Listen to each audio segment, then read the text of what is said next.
X-Men 97 has been a smashing success, and it has filled me with a lot of emotions if I'm being honest. But after watching the series finale, only one thing kept on going through my mind. What?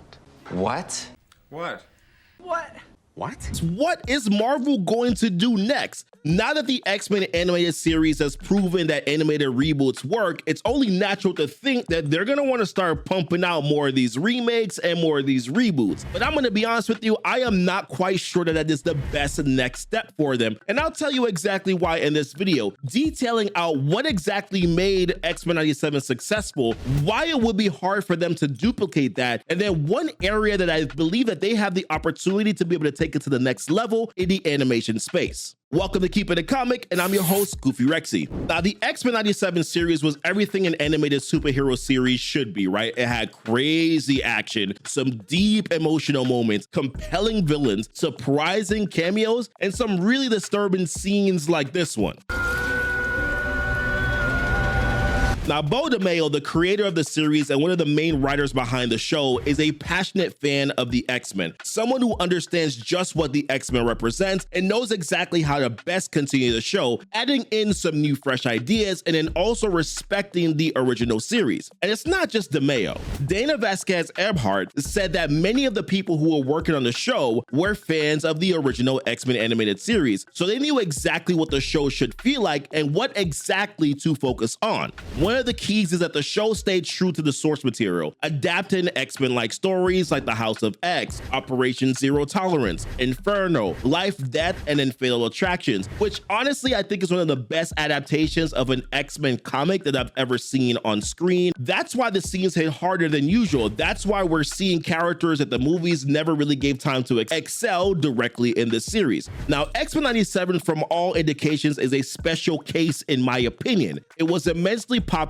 back in the day and had a large following. It also had a lot of great minds working behind it that made sure the show stayed true to what the comics were. But the same thing cannot be said for a lot of Marvel animated projects in truth. Marvel has not had a lot of success when it comes to animation shows, just very specific ones that were good. You see, Marvel animations go as far back as 1966 with the Marvel Superheroes, which only had one season and didn't get a lot of popularity. It wasn't until we got X-Men the animated series in 92 that things started to look up. Sure, there were other shows like Spider-Man the animated series, we had Iron Man, and even the Silver Surfer series. Actually, my bad, there was also the Spider-Man and His Amazing Friends from the 80s. That show was actually pretty fire. In the early 2000s, we got Iron Man, we had Armor Wars Adventures, and we had Wolverine and the X-Men, and there was Fantastic Four, World's Greatest Heroes, and even Avengers, Earth's Mightiest Heroes, also another one that I actually really enjoyed as well too. Marvel even had animated feature films like the Ultimate Avengers in 2006, where the Avengers went against the Chitauri, just like how we saw in the Avengers 2012 movie. There was Doctor Strange, and then there was Hulk versus Wolverine, which was pretty good. It also had a Deadpool as well, and I remember watching it and seeing just how wacky and crazy Deadpool was. Of course, he's even crazier in the comics, and we've seen what the movies look like. That dude is something else. Then there was Hulk versus Thor, which showed a really good representation of both characters,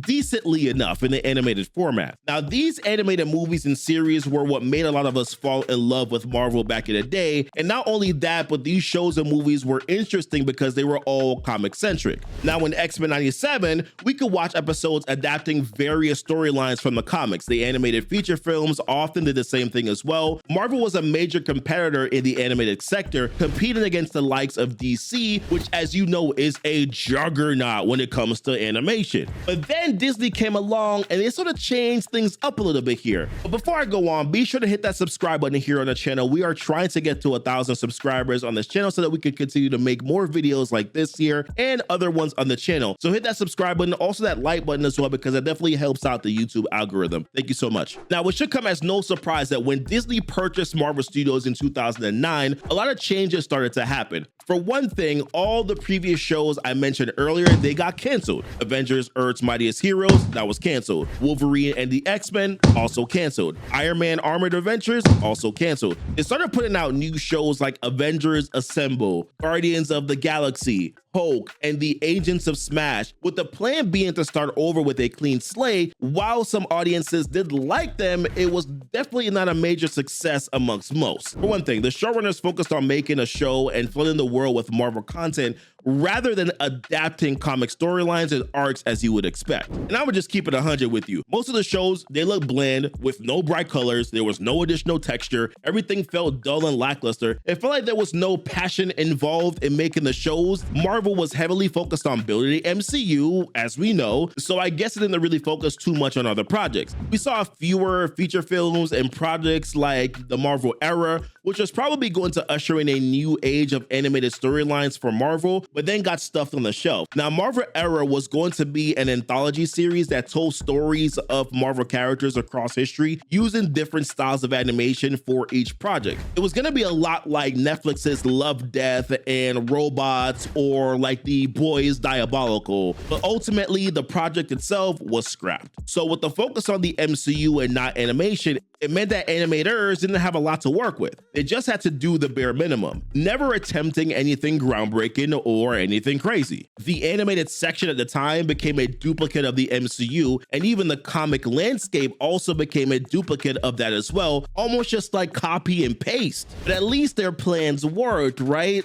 Well, the answer is no, because not a lot of people cared. I mean, you never hear anyone saying, I want to go watch some Guardians of the Galaxy animated series, or Marvel Avengers Assemble, or fire up the old Hulk and the Agents of Smash. Nope, nobody wanted that. Comic book fans prefer to watch the DC animated films, because let's be real, those are pretty damn fire, because that's something that DC has made a priority, right? DC made it a point to make their animated work good and also comic accurate. They're not afraid to try something different even. They've always put an effort into their animated shows and movies. I mean, have you seen Young Justice? I know you have. I'm just asking the question. It was good. It only had like 2 seasons, but it was some peak stuff if you ask me. And DC has always been known to make their content around their popular comic storylines, because obviously like that's what's gonna sell, right? That's what's gonna do well, like the Judas Contract, Death of Superman, the Son of Batman, even Justice League Apocalypse, and the Flashpoint Paradox. These animated movies are all based on the famous storylines in the DC comics, and fans have loved and gravitated towards these stories for years. Like, you can legit take the animated movies next to the comic books, and there are like scenes that match up. It was like an anime manga adaptation just coming to life. Fans have loved it, and they still love it to this day. Just like the X-Men 97 fans, they're enjoying these projects because there's a team of passionate people who actually love the content they're working on as much as the fans who are watching it. These dudes are DC experts and fans of the comics. They're people with actual experience, and that kind of used to be the case here for Marvel. Now, the animated side of Marvel finally saw a turnaround when What If came onto the scene. I'll be honest with you there. That's been pretty good. One of the reasons I love What If was because, other than the fact that it was really fun to see, you could tell that the people working behind the team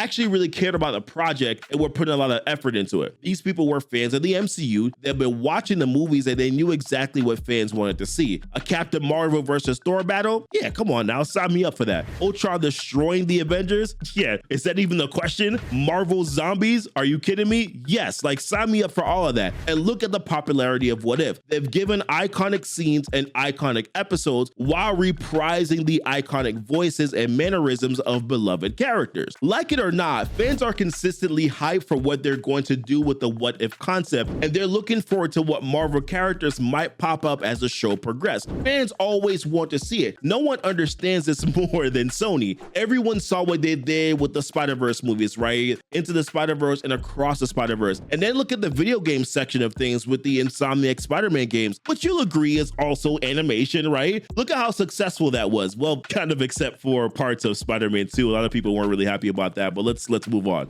So to be fair, you could make the case that Marvel should bring back some of their old shows. I'm sure there are people who would love to see it, right? Especially after the cameos in X-Men 97, like the 1994 Spider-Man series. Yo, come on, bring that back for sure. That would be good, but only if, right? We'll talk about that. The Spectacular Spider-Man series continued? Yes, 100%. Or even the Ultimate Spider-Man series, or maybe even Fantastic Four. Shoot, throw in Avengers Earth's Mightiest Heroes. I'll sign up for that as well. But this should only be done if the creators of these shows actually care about these characters and then want to actually then come along and tell a good story, exciting stories, and then also make sure that they're very loyal to the source material. So the question is, like, what should Marvel do? Should they start rebooting all of these old projects like Wolverine and the X-Men, Spider-Man series, or even Fantastic Four, World's Greatest Heroes? While I want to see it, I think that they should hold off for now. I understand that X-Men 97 was a huge hit, but you need to understand that X-Men 97 and maybe maybe the Spider-Man animated series were the only animated projects that people really cared about way back then. There's a long history of Marvel animated shows not being popular. It's kind of like the sad truth of it all. Also, let's see how the second season does before we then decide to start bringing back some old animated series, right? Other than the fact that shows just weren't popular enough for people to actually care about back then, bringing back a ton of these will just be the classic kind of Disney move and something that would terrify fans again because we've seen them do this before. Given remakes and reboots that no one asked for, the world is a little tired of reboots and remakes. We need new shows that dare to break the barriers and give us new reimaginings of our beloved characters. And this is where I think that they could ultimately shine. What we don't want to see is like those famously used tropes or events that have already been done before, like in the upcoming Spider-Man freshman year. I don't want to see Uncle Ben dying again. Like, how many times am I going to see that? I saw that hundreds of times in the Across the Spider-Verse movie alone. Let us see a fresh take on Spider-Man, pun intended. Let me see them adapting new crazy concept, attempting new kinds of animation, giving more depth to the character. That's what we need for a lot of these characters. I'd love to see an animated Nova series or an animated Daredevil series. Come on now, stop. Like, give me an animated Daredevil series. That would be amazing. And by God, please make animated movies based on your popular comic arcs. DC has proven time and time again that that's ultimately what worked. Make a movie about the original Civil War. Come on now, that would be really good. Or Avengers versus X-Men, although we might get that in the X-Men 97 series. We'll have to see how they work that one out. But there are so many story arcs from the Marvel comics that will never make it to live action. Fans have enjoyed these stories for years and will probably lose their minds if these were to ever make it to the big screen. And don't give the shows or movies to people who know nothing about the characters, because I'm gonna be honest with you, I'm still upset about one of the people who worked on the Echo series saying that Echo was lame as a character. Come on, you don't need people like that working on those shows. People need to understand what the characters are about, what they stand for in the comics, and then being able to translate that into these animated series, because that's exactly what happened here in X-Men 97. So Marvel, you're finally getting a sense of the success behind animated media. Please keep trying to give us good stories and respect the source material. So let me know what you think in the comments down below here. Do you want to see more of these old animated projects be rebooted? Is there anyone that you would like to see a reboot of? Or do you agree with us? You want kind of some fresh stories, but then you also want a little bit of both as well? Bit of both.